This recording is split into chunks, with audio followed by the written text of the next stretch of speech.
চট্টগ্রামের বন্দরে পাকিস্তানের অস্ত্রবাহী জাহাজ। 40,000 রাউন্ড গুলি কেনা হয়েছে। কি কাজে লাগবে এই গুলি? কিসের জন্য এই গুলি কেনা হচ্ছে? ভারতের বিরুদ্ধে কেনা হচ্ছে। পাকিস্তানের মতো নুন আনতে পান্তা পোড়ানো দেশ, নুন আনতে যার পান্তা ফুরিয়ে যায়, সেই দেশ কোন উদ্দেশ্যে বাংলাদেশে এত অস্ত্র পাঠাচ্ছে?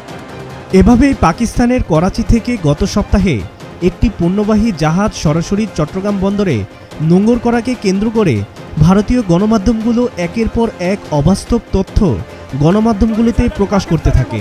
সেখানে দেখতে পাওয়া যায় পাকিস্তান থেকে আসা জাহাজে যেসব পণ্য ছিল তা ঘিরে সামাজিক যোগাযোগ মাধ্যমে চলে তুমুল আলোচনা। আবার সেই অস্ত্রবাহী জাহাজ তার অস্ত্রের ঝঞ্ঝনা। কারণ 5ই আগস্ট শেখ হাসিনার সরকারের পতনের পর থেকেই বাংলাদেশের সঙ্গে সম্পর্ক ভালো যাচ্ছে না মোদি সরকারের। এমন বাস্তবতায় বাংলাদেশের স্বাধীনতার পর প্রথমবারের মতো 13ই নভেম্বর পাকিস্তানের কার্গো জাহাজ করাচি থেকে 300 কন্টেইনার নিয়ে সরাসরি ভিড়েছে চট্টগ্রাম সমুদ্র বন্দরে।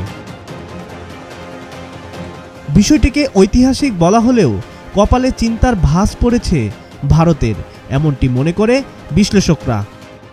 এরপর দেশের গণমাধ্যমগুলোতে প্রকাশ করতে থাকে কি রয়েছে কন্টেইনারগুলোতে। অফার ওয়ালটন ফ্রিজ কিনে পেতে পারেন 20 লক্ষ টাকা, রয়েছে কোটি কোটি টাকার নিশ্চিত উপহার।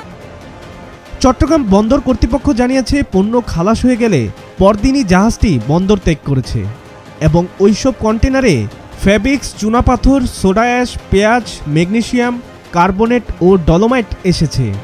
এসব পণ্যের ওজন 6,337 টন। এর মধ্যে 115 কন্টেনারে রয়েছে সোডা অ্যাশ। তাছাড়া ডলোমাইট রয়েছে 46টি কন্টেনারে। কাস্টমস কর্মকর্তাদের তথ্য মতে কন্টেনারগুলোতে বেশিরভাগই ছিল টেক্সটাইল শিল্পর কাঁচামাল। এছাড়া কাঁচ শিল্পের কাঁচামাল, গাড়ির যন্ত্রাংশ, রংসহ কাপড়ের কাঁচামালও রয়েছে। এর মধ্যে 42টি কন্টেনারে ছিল পেঁয়াজ আর 14টি কন্টেনারে আছে আলু। এছাড়া কিছু কন্টেনার দুবাই থেকে বাংলাদেশে আনা হয়েছে। পাকিস্তান থেকে 297টি কন্টেনার লোড করা হয়েছে, আর বাকিগুলো দুবাই থেকে এসেছে। দুবাই থেকে আসা কন্টেনারে খেজুর, মার্বেল ব্লক, কপার ওয়ার্স, জিপসাম এবং লোহার টুকরো ছিল। এছাড়া একটি কন্টেনারে অ্যালকোহল জাতীয় কিছু পণ্যও রয়েছে। ভারত এমন উদ্বিগ্ন হলেও পাকিস্তান থেকে বাংলাদেশে জাহাজ আসার বিষয়টিকে ঐতিহাসিক হিসাবে অভিহিত করা হচ্ছে, কারণ এর মাধ্যমে দুই দেশের মধ্যে বিদ্যমান জটিল সম্পর্ক উষ্ণ হওয়ার ইঙ্গিত পাওয়া যাচ্ছে বলে এক প্রতিবেদনে জানিয়েছে ব্রিটিশ সংবাদ মাধ্যম দ্য ইন্ডিপেন্ডেন্ট। এছাড়া যুক্তরাষ্ট্রের অন্তর্বর্তীকালীন সরকারের প্রধানের সাথে পাকিস্তানের প্রধানমন্ত্রী শাহবাজ শরীফের সাক্ষাৎ পাল্টে দিচ্ছে বাংলাদেশ পাকিস্তানের মধ্যে সম্পর্ক, এমনটিও মনে করছেন অনেকে। সাব্বির হাসান, মাছরাঙ্গা টেলিভিশন।